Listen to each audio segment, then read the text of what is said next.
Sorry, I was still muted. So, welcome to Library Adventures Live. My name's Tiffany, and I'm lucky to be a librarian for Kirklees Libraries. And I'm extra lucky this afternoon to be part of this event welcoming Kenneth Oppel, the Canadian writer, to join us today. So, he's in Toronto, in Canada, at the moment. He's acclaimed, award-winning writer of children's and teen books who's sold well over 1 million copies of fantastic, adventurous, exciting books full of heart. Today he's going to be talking about his latest book, Ghostlight, which is a fantastic, scary, spooky story, but again with empathy and heart. Some of the other books that you might want to borrow from our libraries include Inkling, Boundless, some of our teen books, Every Hidden Thing, Such Wicked Intent. We could have a whole shelf just full of Kenneth Oppel books, really. Anyway, let's welcome him to the screen. Hi, Kenneth. Hello, thank you so much for having me. Thank you for joining us. And as well as welcoming Kenneth, I also want to say hello to our Kirklees schools and Kirklees families out there, in particular St Thomas's School at Bradley and Our Lady of Lourdes School at Sheepbridge. And I'd like to remind everyone that if you want to send any questions to Kenneth or comment, then you can comment into the chat and we'll be able to answer those for you.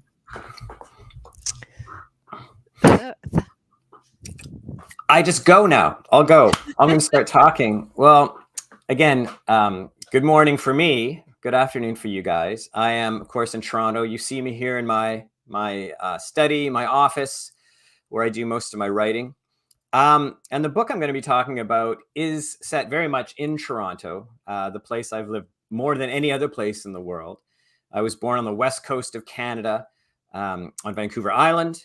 And then I moved all the way across Canada to Halifax, Nova Scotia, and spent 4 years there. And then I went all the way back to Victoria. And then I ended up in the middle of the country in Toronto for a while. And then I went to England for 3 years and lived in Oxford while my wife was doing doctoral work. And back to Toronto and Newfoundland for a couple of years, an island off the coast. So I've lived in Ireland for a year, in Dublin. I've lived a lot of watery places, islands and coastlines. So the water and the sea especially has been a big part of my life. And this has worked out very well for me because Ghostlight, of course, is centered around a lighthouse, but it is a lighthouse in the city of Toronto. So let me pull up some slides and I'm going to take you through where Ghostlight is set and some of the research I did. And I'll read you a little bit of Ghostlight, not too much, just a little bit to whet your appetite. So Ghostlight is set in a very haunted Toronto. Toronto is, the biggest city in Canada, in the greater Toronto area. There's 6 million people. It's not a city that a lot of people think of as a city on a coast, but it is on the coast of Lake Ontario, a huge body of water. And as you can see, there's a lovely harbor. And the harbor is sheltered by an island called the Toronto Island. It's not just one island, actually. It's a little archipelago of about 13 islands, all connected by bridges. Canals run through the islands. It's one of my favorite places in Toronto. You take a ferry from the harbor front, and in a matter of minutes, you're on these islands. And there are beaches and amusement parks and restaurants. It's sort of like a beachside holiday, especially if you're facing away from the city. You're just looking out into the lake. You see a horizon of water. You could easily forget that there's a city of 6 million people extending just behind you. So the island, of course, is an ancient place. It's been around forever. Indigenous communities were well aware of the island. They hunted and fished on the island. The Mississauga of the First Credit, Indigenous community thought the island was a sacred place, and they would actually send their sick people there to convalesce and get better. So when the Europeans arrived in Canada in the 17th century, well, before really, but really in earnest. The French came, got booted out by the English. The English settled in the late 1700s in this area and decided to build a city. And the harbor was great, but it needed a lighthouse because the entrance to the harbor was really sandy. So on the tip of the islands, they built the Gibraltar Point Lighthouse. You can see it here in the bottom left. It was finished in 1808. It was the tallest of the lighthouses built on the Great Lakes. There's 5 Great Lakes. And as you can see from the background, Toronto was not super big back then. There's some houses on the shoreline and a lighthouse keeper's cottage. And the lighthouse, which I think is very attractive, it comes with a ghost story because the very first lighthouse keeper in the early 1800s, a man called J.P. Radelmuller, disappeared one night, and his body was never found. And the legend goes that he was murdered by some soldiers, some British soldiers stationed at Fort York on the mainland, who would come over and drink with him because Radelmuller was not simply a lighthouse keeper. He also sold bootleg beer to the troops. And one night, an argument broke out. Perhaps it was over the quality of the beer they were being sold. Perhaps they were drunk and they got cut off, and that made them angry. But they decided to murder the lighthouse keeper, chop him up, and bury him.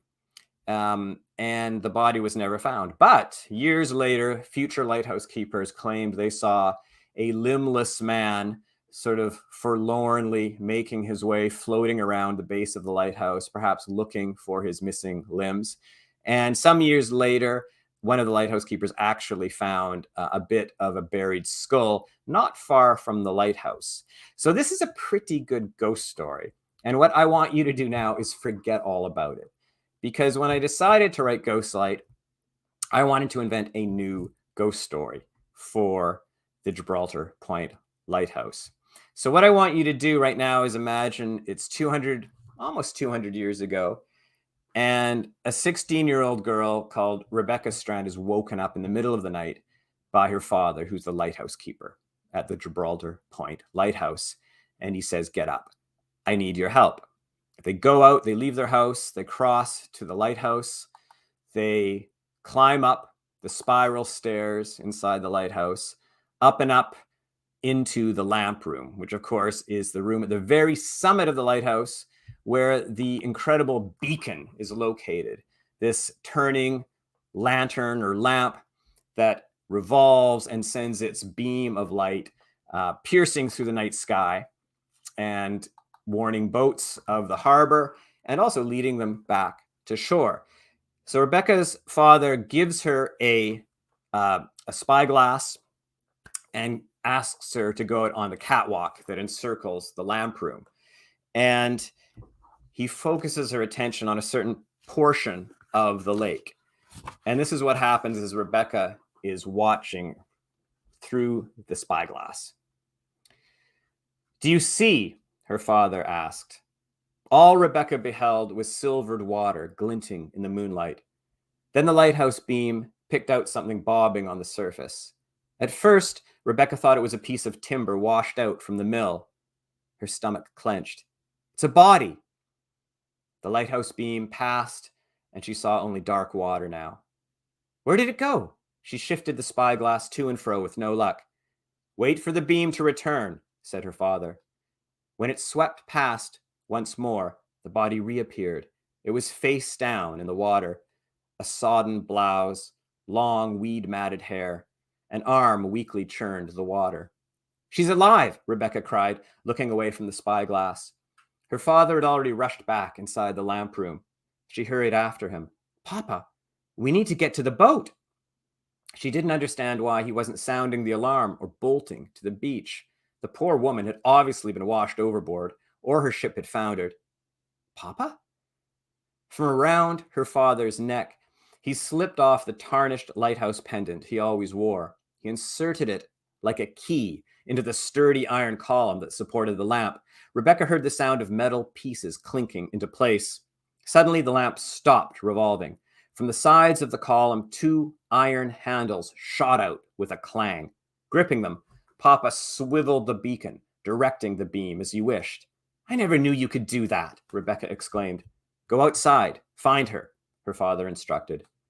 Bewildered, she returned to the catwalk. Lifting the spyglass, she found the woman. Maybe Papa wanted to focus more light on her before the rescue. Both the woman's arms were paddling feebly, though her face was still submerged. Is the light bright upon her? Papa called from the lamp room. Yes, but she's so weak. Watch now. The woman lifted her head clear of the water and revealed her face. All the breath rushed out of Rebecca's body. It was like no face she'd ever beheld. The terrible eyes filled with such malice. The light was bright on the woman's face, and her eyes shut tight, and her tattered hands lifted as if warding off a blow. Holes began to open in her flesh. The light's killing her, Rebecca cried. She's already dead, her father said. As it disintegrated, the body sank. Rebecca sucked air back into her lungs, then turned to her father, who'd come outside to stand with her. What was that? She asked. A ghost. He said it like any other word, a chair, a cat, a house. She caught herself shaking her head no, but her brain couldn't think of any reasonable explanation for what she'd just seen, or hadn't seen. I couldn't see it at first, she said, remembering, not until the lighthouse beacon passed over it. Yes, said her father, the brightness of our lamp reveals ghosts. She stared at the beacon in astonishment. All her life, she thought it was just a simple lamp, a powerful one, yes, but that was all. And it melts them? She asked. It sends them where they're meant to be it heaven or hell. Rebecca touched her hand to her chest. It made me feel like I couldn't breathe. Some are terrifying to behold as part of their power. Questions pelted her brain. Through her bewilderment, she felt a sting of indignation. Mother always said there were no ghosts. You did too. I lied, Papa said, taking the spyglass and scanning the bay, to keep the secret of our order. Order? Rebecca said. We don't have much time. Papa handed back the spyglass and returned to the lamp room. She's not the only one. And indeed, more ghosts appear that night to Rebecca Strand and her father in the lighthouse, including a very, very ancient and powerful ghost who seems intent on getting inside the lighthouse. There seems to be something inside the lighthouse that this ghost really, really wants. So that's how Ghostlight opens almost 200 years ago, with Rebecca Strand and her father battling ghosts at the Gibraltar Point Lighthouse. So in the next chapter, we skip ahead to the present, and we're back on the island as it is today. And we meet the second hero of the book, a 16-year-old kid called Gabe Basilicus. And Gabe is working for the summer on the island as a ghost tour guide. Now, he didn't want this job. He wanted to work at the amusement park, which is in the middle of Centerville. He wanted to work on one of the rides with his best friend, Yuri, who's a mechanical genius. But it was decided by the management that really Gabe was better suited to give the ghost tour. So he's been spending the summer tramping around the island, telling people ghost stories. And of course, one of his stops is the Gibraltar Point Lighthouse. And so he has been telling the story about the lighthouse keeper Strand, and his daughter, Rebecca, and what happened to them one night many, many decades ago. And as Gabe is leaving the island after a day of work, he sees that the light in the lamp room is on. Not the beacon, but just an overhead light bulb. And he doesn't remember turning that light on. In fact, he doesn't even take people up to the very top of the lighthouse. It's off limits. But he's worried he'll get in trouble if he leaves the light on in the room. So he stops his bike at the lighthouse and he climbs up towards the lamp room. And he's a little freaked out. It's dark. It's starting to rain. And he looks around in the lamp room and he turns off the light. And as he's climbing back down, he sees on the metal catwalk a handprint in the dust. And at first he thinks he must have left it there on his own. But then he notices the handprint is much, much smaller than his own hand. And he doesn't quite know why he does this, but he takes his hand, and to make sure he he puts it into this smaller handprint. And the moment he does, he feels this icy, burning coldness in his hand. You know that feeling you get if you touch a piece of cold metal on a cold winter day? You feel like your hand is kind of fused to this cold thing. And a girl appears before him, a girl's face, very urgent, appears before him. Gabe takes his hand away from the handprint, and he goes down the ladder and the stairs, and he gets out of the lighthouse. He's freaked out. And he goes home that night to his apartment. He lives with his mom. It's just the two of them now. His older brother's away at university, and his father is out of the picture. His mom's a doctor and works overnight in the hospital in the Emerge. And Gabe's only company is their pet budgie, Charlie. So he lets Charlie out of the cage to fly around. And Charlie's a very talkative budgie. But Gabe's kind of glad because he's a little lonely, and he's had this very unsettling experience in the lighthouse. I'm just going to read you one more very quick bit before we move on. This is what happens to Gabe in his apartment that night.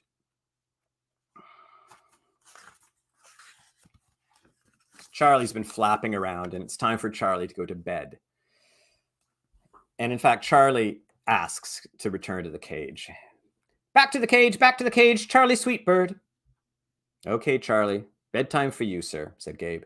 He put his finger out for Charlie and walked the budgie across the room. Charlie hopped inside his cage, dinged his bell, then looked at Gabe with his head tilted expectantly. Hello, Gabriel. Gabe grunted. Charlie had never said his name before. Gabriel, we clasp hands. Startled, Gabe looked down at his hand, remembering that icy tingle in the lighthouse. Gabriel, please, listen, Gabriel. Heart pounding, Gabe grabbed the cloth cover and yanked it down over the cage. Instantly, Charlie fell silent. Gabe stepped back. Okay, go to sleep, Charlie. Gabe walked around the living room, turning on more lights. When his phone buzzed, he pulled it out gratefully, hoping it was his brother or Yuri, but there was only an empty text bubble. And then a new text bubble appeared, and inside it was a single I, followed after a moment by another bubble, A, then more quickly, MREB. Every time the phone pinged, Gabe felt like it was giving him a little electric shock. ECCASTRAND. Nothing more. As he read the letters aloud, Gabe realized they actually spelled something. No, he said. This is a joke. Angrily, his phone pinged. I'm Rebecca Strand. Could it be Yuri? Gabe didn't know how his friend was doing this or why, because Yuri hated practical jokes and wouldn't be so cruel.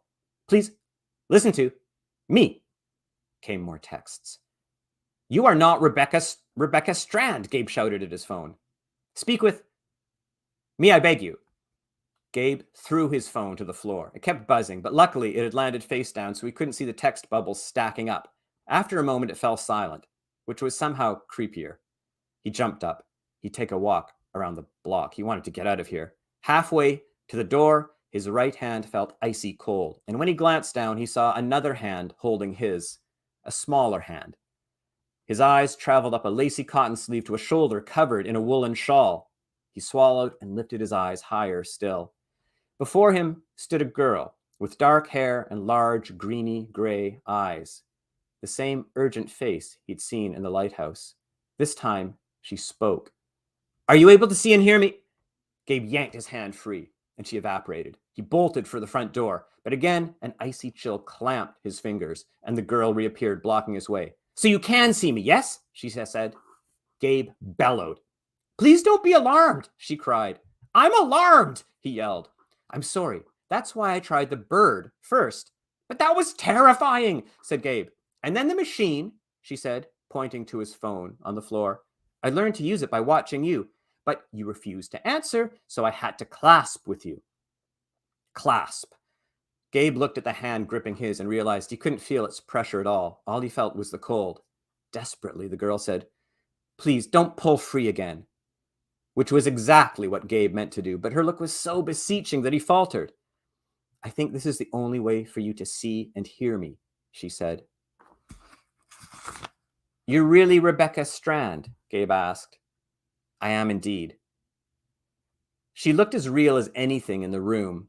Not that a girl dressed in an old-fashioned nightgown, knitted shawl, and boots was exactly something Gabe saw every day. In fact, she somehow looked more real than the things around him. Everything else appeared strangely washed out, as if all the color had seeped into the girl so vividly before him. She was his age, a few inches shorter, with a frank oval face, long hair hanging messily around her shoulders, and eyes, with the help of thick eyebrows, that could telegraph any emotion, especially urgency. She had a very pretty mouth, though her teeth weren't the straightest, or the whitest, or, to be honest, she looked a little crazed. "What year is this?" she demanded. When he told her, she murmured in astonishment, "So very long. I might have slumbered forever if you hadn't woken me." "Woken you? Me? How?" "I heard you speaking my name over and over." With a sinking heart, Gabe realized she was right. He'd given hundreds of tours over the past weeks, and during each one, he said her name multiple times. Well, he was personally responsible, it turned out, for waking up a ghost. "I didn't mean to," he said, worried she might get angry. In stories, ghosts often got angry. "I'm sorry about that. Could you just go back to sleep?" Her eyes flashed with annoyance. "I have no desire to go back to sleep. I've already lost too much time. I need your help." He inhaled sharply. "Nah," he said. You don't." She looked taken aback. "I certainly do. I think you've got everything totally under control," he babbled, slowly taking a few steps back. She moved with him, gripping his hand. "You can handle it," he said. "You seem like a very capable ghost." "There are things that are impossible for me to do alone." "Oh, there's way better people," Gabe said. "You know, people with special training and a driver's license. I'm just a kid." "You're the only person to say my name in over a century, Gabriel." He startled at the sound of his name. She must have heard him introduce himself on the tour. How long had she been watching him? "You know my story," she said. "Not really. Honestly, I just make stuff up for the tourists." Rebecca frowned. "So you don't know what happened to me and my father?" "Just that you were found dead together at the bottom of the lighthouse," he told her. "We were murdered," she said, "by a ghost called Nicholas Viker." So this is how Gabe meets Rebecca Strand all these years later. And Rebecca needs Gabe's help. What she wants is something called the Ghostlight. And the Ghostlight is a piece of amber glass that forms a lens that you can put in front of the lighthouse beacon, and it intensifies the power of this beam so that it can destroy not just ordinary ghosts. A regular lighthouse beam can do that. But for very, very powerful ghosts, you need the ghost light. And it focuses the beam into this amber ray, this blinding amber ray that just sears the powerful ghosts and disintegrates them. And Nicholas Viker was looking for just this thing when he attacked the lighthouse many, many years ago. He wants it for his own purposes. So Rebecca says, in order to get rid of Nicholas Viker, we need to find the Ghostlight. But it hasn't been seen in 200 years. It's not in the Gibraltar Point Lighthouse anymore. So I love the idea of a lighthouse beam able to zap ghosts. I think one of the inspirations for this was the famous Lighthouse of Alexandria in Egypt that was built in around 280 BC. It's a very, very old lighthouse. It's gone now. But at the time, it was 100 meters tall. It was this blazing beacon. I think it was basically a big wood fire constantly burning on the top of this tower. And it was so powerful and so bright, this beacon, that rumors sort of began to generate that the beacon could actually be used as a weapon to destroy ships. They imagined this sort of power beam that could zoom out and set ships on fire. And I thought that was a pretty interesting idea. But I changed it a little bit because I preferred the idea of a beam that was able to destroy only ghosts. So that's how I came up with the idea for the ghost light, sort of inspired by the Pharos of Alexandria. And I really like the idea of a secret order of lighthouse keepers that's been keeping our cities safe for thousands of years. And in the old days, it made sense that the lighthouses had this ability because they were the tallest things around. They had this amazing panoramic view for miles and miles and miles around a harbor or a port or a city. And in the old days, when people traveled, it was often by the sea. So ghosts did tend to come from the sea because there were a lot of people who drowned and perished at sea. And it was also just a great vantage point to attack what I call in the book the wakeful and wicked dead.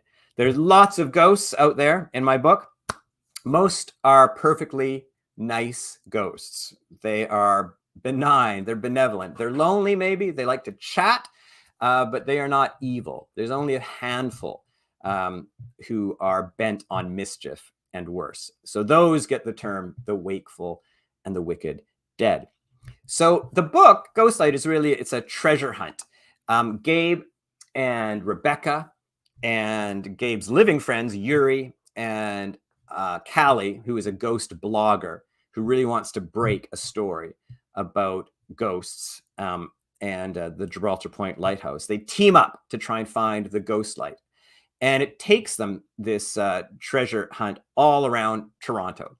And Toronto's, it's not a super old city by European standards. By Canadian standards, it's pretty old. Toronto is mostly a Georgian city. Most of it was built up in the early 1800s. And luckily, there's lots of ghosts in Toronto. And because Gabe can talk with Rebecca, it's very useful because Rebecca can talk to other ghosts. And it turns out ghosts are excellent informants. They've seen a lot of things happen that might have been lost to history. So one of the first places they go looking for the Ghostlight is the Grange, this beautiful Georgian house that is now part of the Art Gallery of Ontario. On the left, you see what it used to look like when it was built in the early 1800s. And on the right, it's now sort of been turned into the members' lounge, actually, of the modern art gallery. But what I like the Grange is that if you look at the front, it has two very interesting windows. It has a sort of a fan light above the front door, the green door. And it also has this lovely circular window right at the top, really in the attic. And in the middle of these windows, there's like a circle. And I wondered, could the Ghostlight have ever ended up in those windows, put there by people who thought it was just a beautiful piece of glass? They had no idea how powerful it was. And it's just been in the window all these years. Is it there? So, of course, Gabe and his team go to this house searching for the Ghostlight. I'm not going to tell you if they find it there or not, but they get another lead. And this time they have to do some research. And they go to this building, which is not an old building at all. It's quite a modern building. This is Robarts Library. It's the main library at the University of Toronto, where I went to university. I spent a lot of time inside this library. It is an ugly building. It's an interesting building, but I think most people would agree it's kind of an ugly building. And yet inside this ugly building, there is a rare book library called the Fisher Rare Book Library, filled with really, really old books. And the Fisher Rare Book Library inside is really beautiful.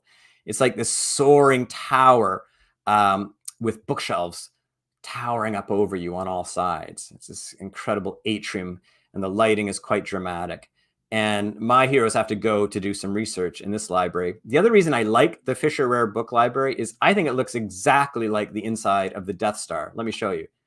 Remember this? There's Obi-Wan Kenobi in that big shaft trying to turn off the tractor beam.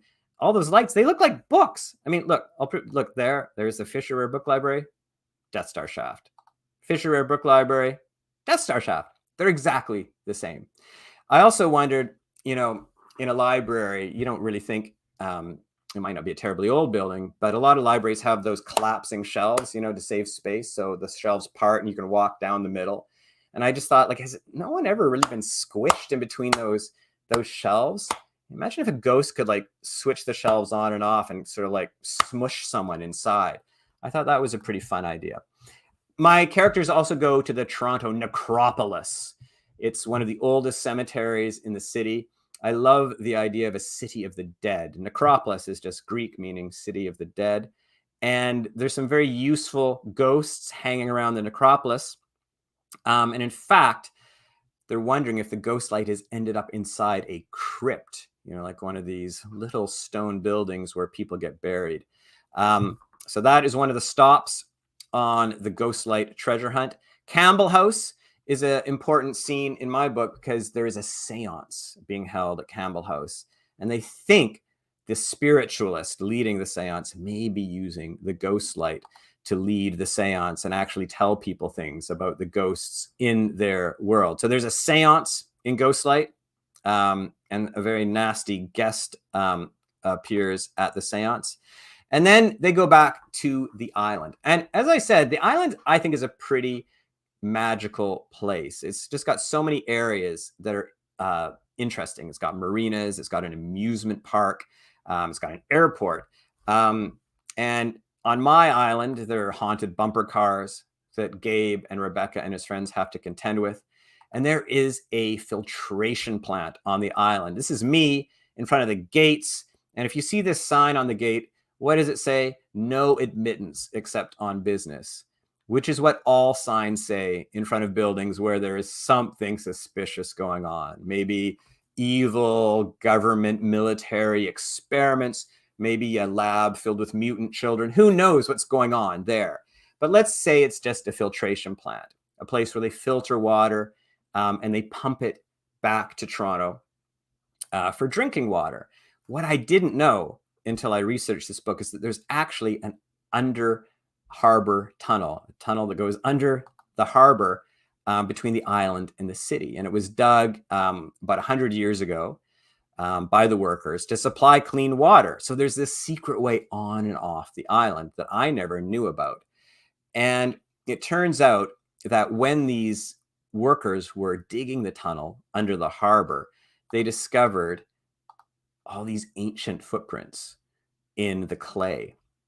And an expert said they're about 11,000 years old.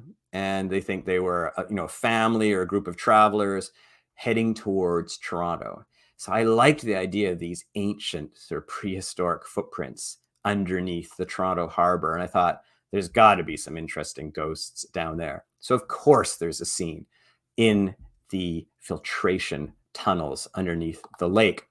And once we're back in the city proper, the climax of the story happens in one of Toronto's most famous buildings, the CN Tower, which used to be the world's tallest freestanding structure until about 10 years ago. I think it's been beat out a couple times by other towers, but it's still a very tall, very impressive building. And if you go to the very top of the CN Tower, there's an observation deck, and there's even an upper deck where you can go outside.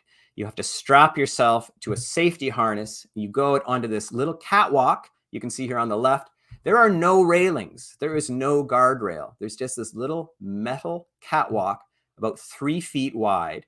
And in the other picture, you can see people's feet on that catwalk. You have to strap yourself to the safety rail, and you can just walk all the way around the CN Tower. So on the left, you can see, that's the island in the distance. You can see the island airport. You can't see the lighthouse because now it's sort of hidden by trees. But on the right, you can see the sky dome roof. I don't know why people pay to do this, but they do. So imagine being out there. It's called the edge walk. On the edge walk, well, a storm is coming on, lightning flashing around, and ghosts crawling up the CN Tower at the top, trying to reach you. And you may or may not have some weapons to fight the ghosts, but this is where the climax of the story takes place. I couldn't resist using Toronto's 2 tallest buildings, one the tallest building from 1808 and one the tallest building from 2022. So there's kind of a face-off between the lighthouse and the CN Tower, and our heroes are out there on the catwalk in a storm trying to defeat this very, very powerful, monstrous ghost. So there are a lot of ghosts in Ghostlight. Most of them are very helpful, allies to my heroes, and some are distinctly unhelpful. I learned when I was researching the book, just towards the end, my mother told me, do you know one of your relatives was a lighthouse keeper?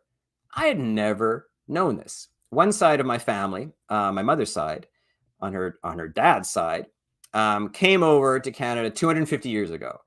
And they settled in Nova Scotia. You can see this red dot. Here, this is Nova Scotia on the east coast of Canada. And off the shore of Nova Scotia, off the south shore, there's a little island called East Ironbound Island.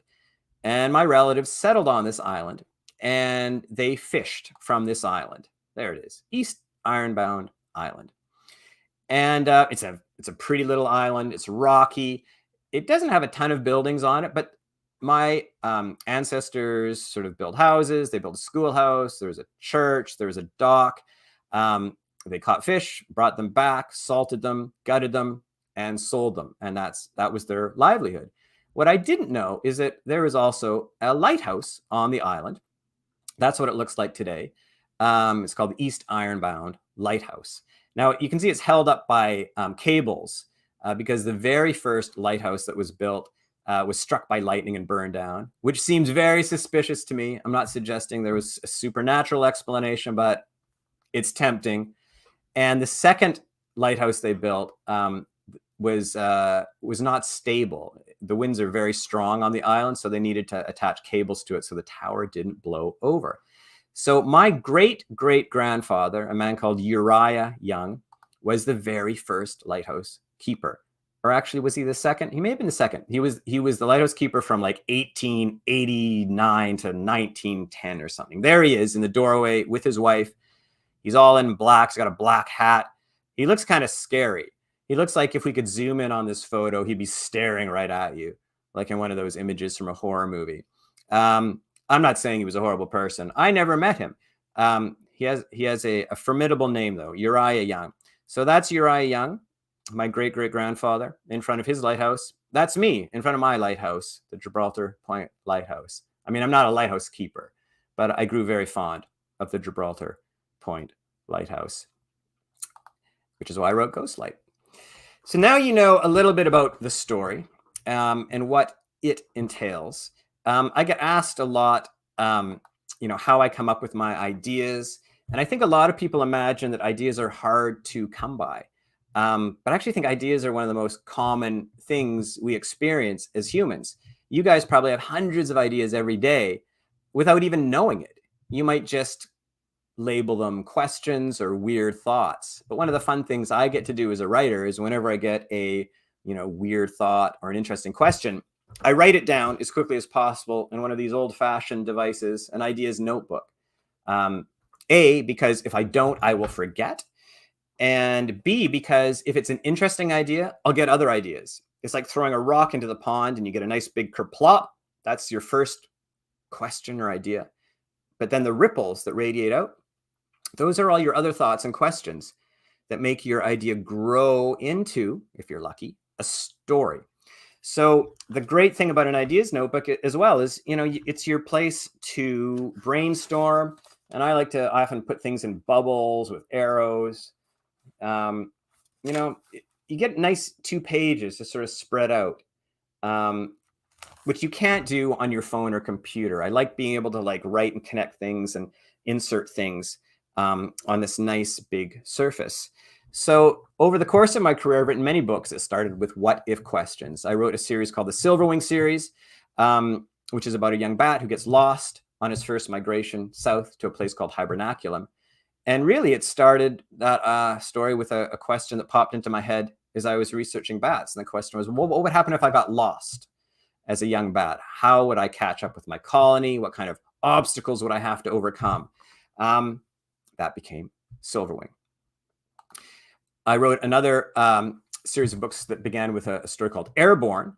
And again, that started with a question, what if we'd never invented airplanes and everyone traveled around on these amazing floating ocean liners or airships like the Hindenburg that travel all over the world?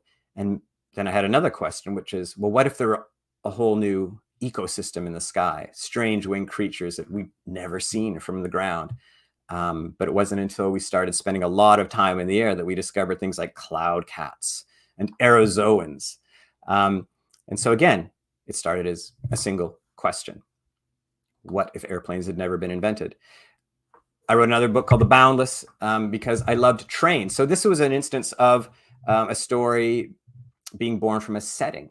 In Airborne, one of the reasons I wrote it was I liked airships. So I looked at blueprints of the inside of the ships. And when I look at blueprints or maps, I get very curious about all the things that happen in the various spaces and locations. And often those will germinate a story of a kind of, what could happen in these spaces. It was the same with The Boundless. I wanted to tell a story set on a train. And I thought, ooh, what if it's the longest train in the world, making its maiden voyage across Canada? It's a huge journey. It's never been done before. And I like the idea of a rolling city on these tracks going from one coast to another. And I had a lot of fun imagining all the stuff I could stuff onto a train. So ideas can come from a lot of different places. I wrote a book called The Nest, which again came from a sort of a wish list of ingredients I had to tell a spooky story. I knew that my spooky story wanted to have a toy phone in it.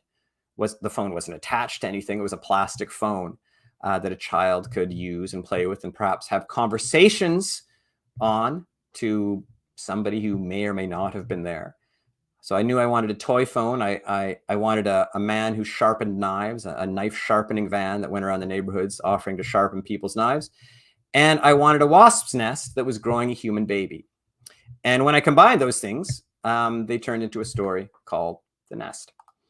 And Inkling began as a single image of a writer's notebook, sort of like this one. And one night, on the drafting table, the book is open and there's all these wonderful sketches, and the ink just becomes very liquidy and mobile and flows together into a blotch, and the blotch pulls and pulls and pulls until it comes free of the page, lands on the drafting table, and is loose in the world of a boy called Ethan Rylance, whose father is a famous graphic novelist. So ideas can start, books can start as questions, what if questions. They begin with you looking at a map or a setting. They can begin with a single image. So I've been doing this very happily for many, many years. Ghostlight, I think, this guy is my 37th book. And I can't tell you how satisfying it is to hold the finished book, because this was something, that didn't used to exist. It was just a bunch of ideas in my head bouncing around that I tamed into words and sentences that tell a story that I hope people read and like. And the best thing you can do with the finished book, guys, is you can sniff the book. I don't know if you guys sniff books. I do. If some of you do, you know exactly what I'm talking about. If you've never sniffed a book, I highly recommend it because they smell delicious. It's totally legal. And if you sniff books, you will read more. You will be smarter. You'll have a better life. I'm not kidding about any of these things. I truly believe it. So my advice to you, my wish for you, is that you go out and sniff as many books as possible. They don't have to be mine. They can be anyone's. There's so many great books out there. This one is kind of nice, though, because it has a really special cover. It's sort of like you open it and you see the ghosts. It's like when you put the ghost light in front of your lighthouse beam lens, now you can see what's really out there. So it's kind of a cool cover.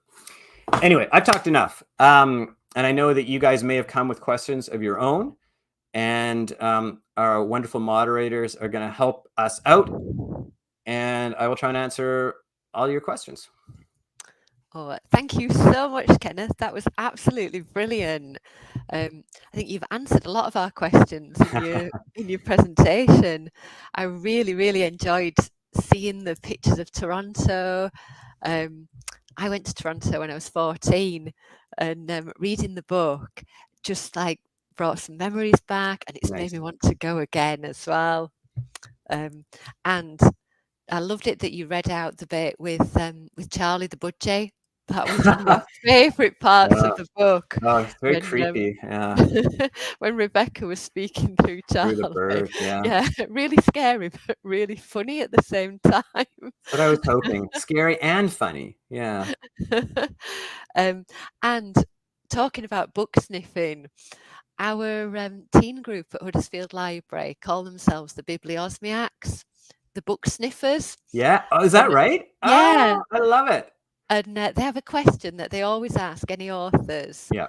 So I usually leave it for the end, but because we've mentioned book sniffing, I think we should start with that one. Okay. So, the question from the Bibliosmiacs is, if you were a biscuit, what biscuit would you be and why?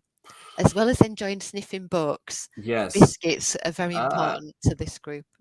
I can truly say, never been asked this question. I'm flailing around a bit in my head. I'm going to say a ginger snap. It's not to everyone's taste, but it's a little, it's got a little bit of a bite to it. It's a little bit crunchy, a little bit savory at the same time. There's a lot of different moods in a ginger snap. So I like to think in my books, just as you said, there's scary and there's funny. I try to have as many moods, and tones in my story as I can, because I think that's much more accurate about, the lives we lead and the kind of all the things we can experience in not just a day, but in an hour. We can be scared, we can be joyous, we can laugh, we can be, tearful. A lot happens in our heads. So I think a story is richer if you have a lot of different flavors, shall we say. Excellent answer. Thank you very much. We've had a comment from, let's see, Miss Dixon and her class. Can't wait to read Ghostlight. So give them a wave. I hope you guys like it. If you've got any questions, type them in for us. If you guys need some more time to get your questions in, I can show you a bit about how I got my start as a writer, if you'd like to see that on the slides. Yeah, we've got, let's see. Yeah. How old were you when you had your first book published? I think there's a bit of a story about that, isn't there? Yes. So when I was 14 years old, well, first of all, I should start by saying, actually, can I show my slides again? Because this goes perfectly with my slides. I started writing when I was, young, because I loved it. No one was forcing me to do it. So I wrote a lot of what would now be called fan fiction. That word didn't exist when I was 10, 11, 12, and 13. But essentially, I was writing about my favorite things for fun. And when I was 10, the first Star Wars movie came out. And I was just, all I could think about was the characters. And I built models of the robots and the spaceships. And I had the trading cards and the fan magazines. And not even that was enough. I wanted to, write my own Star Wars type story. So when I was about 10 or 11, I got out a school exercise book and doodled all over it and wrote my name in 3D letters and started writing a story very similar to Star Wars and Battlestar Galactica, pages and pages and pages. I never finished it. But, when I look at these pages, I see, a kid who liked to write for fun, but also you see all the scratchings out. I was learning how to edit myself and, get rid of sentences that weren't needed and swap words around and mark the end of chapter breaks. This was just for fun. No one was forcing me to do this. And then I got into Dungeons and Dragons, a role-playing game where you could, build your own character, and you played with a group of friends and rolled these crazy multi-sided dice. We used miniatures so we could imagine our battles with whatever monsters we were fighting, because the game took place as much in your head as on the tabletop. And you got to make a map of the space you were exploring. It might be a dungeon or a cave or a castle. And the only person who could see the whole map was the referee, a person called the dungeon master. And I discovered I loved being the dungeon master because I got to fill all these rooms to decide where the dragons were going to be and the orcs and the mind flayers and where there was going to be treasure and traps. So it was basically telling a story. So I learned a lot about story structure and pacing just from playing Dungeons and Dragons. So around this time, I wrote a lot of fan fiction about the games I was playing. I basically would play the game with my friends, go home and write out the story that we were telling in the game and continue it. And then I got bored of that and got into video games. So I played a lot of old school arcade games like Donkey Kong and Dig Dug and Missile Command and Pac-Man and Asteroids, which was my favorite. I mean, look at the graphics, guys. It's very realistic. It had a little triangle spaceship. You shot dot bullets at big rocks and broke them into smaller rocks.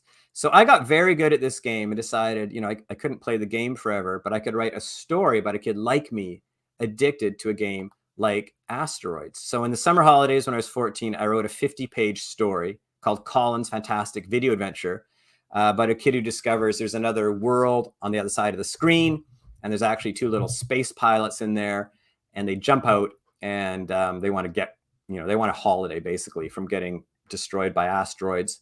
And they teach Colin how to win all sorts of video game competitions. So I wrote my story for fun, typed it up, sent it out to a whole bunch of publishers in Canada. and asked if they'd like to publish my story. And they all said no. They did not want to publish my story. They didn't like it enough. So this was discouraging. But the next summer, when I was 15, I rewrote it, and it grew from 50 to 100 pages. I think I made it better.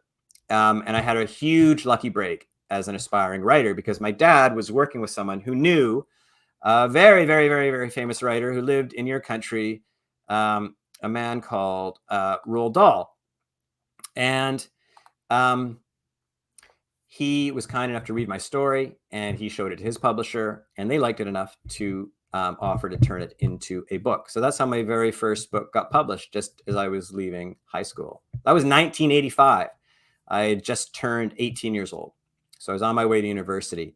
So it was easily the most exciting thing that had happened to me.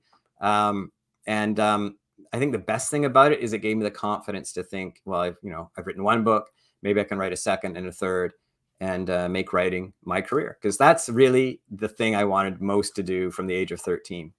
And it didn't really change. I didn't know what kind of writer I'd be. I didn't know if I was going to write children's books or screenplays or journalism. But I just knew that I wanted to tell stories from an early age. That's brilliant. Thank you. Let's see, Miss Dixon's class said, how long does it take you to write a book? For me, it usually takes about 1.5 years or 2 years. Sometimes it's faster, sometimes it's a bit longer. So it always starts the same way. It starts in the notebooks, and I brainstorm. I'm so pleased that you've got your notebook to show us. I always the have last my time I notebook saw you in handy. an event and you mentioned it, I was like, oh, I'd love to look in there. It's got all sorts of, like, I'm just looking at some of these pages. Anyway, so I write as many notes as I can, all the things I think are going to happen in the story. And then I do an outline. So that's like a more detailed blueprint of the story. And then there's only so much you can know about a story before you start writing it sentence by sentence. But when I think I have a rough beginning, middle, and end, then I will type chapter 1 and see how far I get. And I usually, I stumble along, I go back and rewrite, I jump ahead to other parts of the story if I get stalled. So it's very, very rough, my first draft. I write out of order. But it's the hardest part for me, that first draft. And if you read my first drafts, you think, Kenneth Oppel is a terrible writer. The plot is it's not that interesting. The characters are paper thin. But that's why rewriting is so important. So after that first draft, I take a break, and then I go back and I rewrite it. And I'll probably write, 3 or 4 drafts before I send it out to my editors. And then they have their comments. And I still have things I want to do to make the book better. And so I'll do another revision. So if you add up all these phases, it's probably a 1.5 years. And when you get the editor's comments back, do you always follow their advice? Or sometimes do you disagree? I listen to every single comment and bit of advice and consider it carefully, because I want the book to be as good as it can be. So I'm not proud about taking advice or suggestion. I find that most of the comments I get, I've already thought of, maybe not exactly in the way my editors would put it, but I have a big to-do list in my head. When I send it to my editors, I know it needs work. I know all the places where it's a bit flabby or sloppy. So often the editor's comments sort of dovetail nicely with mine. Sometimes they're totally new and different, and I have to rethink and address. But a book is always better for thinking a little deeper, having a little break, coming back at it and doing a draft. So even if I don't agree with everything my editors say, what it does is it forces me to test my story again and tell myself the story again and make sure I'm convinced it's the best story it can be. Thank you. Let's see, we've got another question from the class. What do you think is the best book you've written? Oh, gosh, I don't know. What I think is the best book I've written, probably isn't, everyone else's idea of the best book I've written. If I have to choose just one, I usually end up choosing Airborne. It was a lot of fun to write. the characters really came alive for me as I was writing that book. And I felt like the story and the characters had so much energy, carried over into the next two books, Skybreaker and Star Climber. But it's also a very optimistic book. There's a lot of joy and happiness in that book, which I liked as well. Thank you. And let's see, is Ghostlight going to be a series? Oh, I've had some people ask that. It does end with a little bit of an open door, I'll call it. But I always liked stories that had a bit of an open door. I like imagining my characters having full and interesting lives beyond the covers of the book. Right now, I don't have a sequel planned. I'm not saying I never would, but for now, I see it as a standalone. I was quite happy with Gabe and Rebecca and Yuri's and Callie's adventures. So I like that you're asking, because it means, you're pleased and wanted more of the same. You might have to wait a little bit. There is interest in turning it into a movie, so we'll see. Maybe you'll end up seeing it in another form on a screen somewhere. Yeah, excellent. I can imagine it like going on to a second one. Different lighthouse, different ghost. Yeah. Could be good. Like Could be fun. Callie's blog. Yes. Yeah. Right. Sorry, I'm trying to find my questions. Right. Yeah.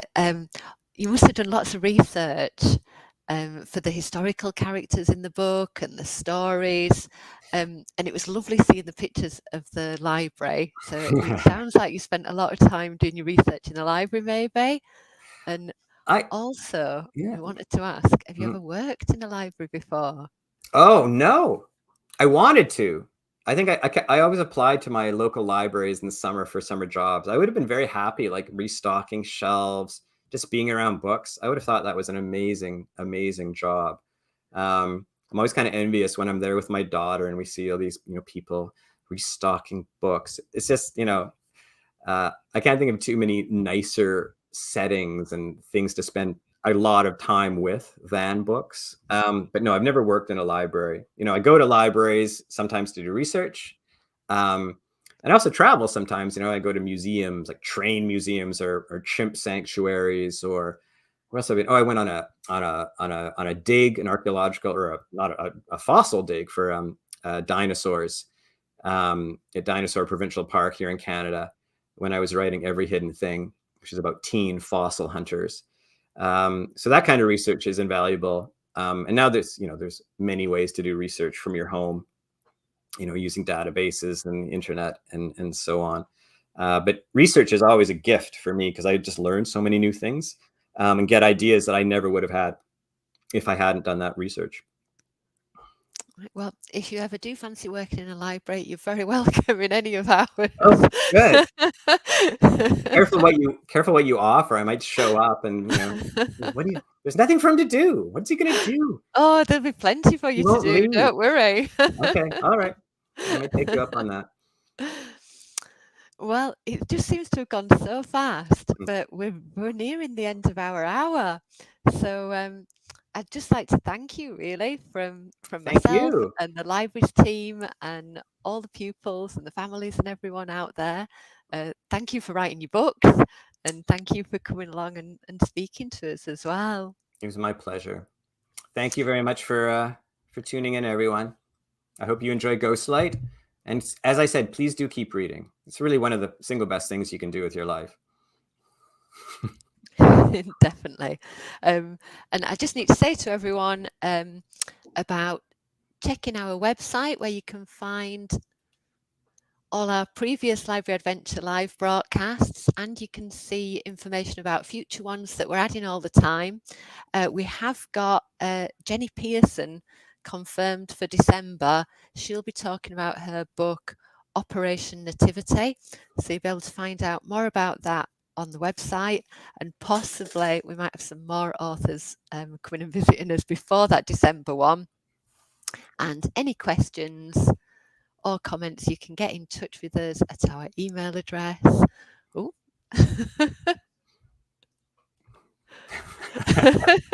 Sorry, my buttons The are best going book I've crazy. written is Airborne, I think, maybe Airborne, or Every Hidden Thing. Who knows? I'll throw that one out there too. So lal@kirklees.gov.uk. So we'll say thank you everyone for watching. Oh, was there just, yeah, I think it's this one. You're We've very got welcome, a everyone. thank you from the class. Okay, everyone. Thank you ever so much. Bye bye. Take care. Bye.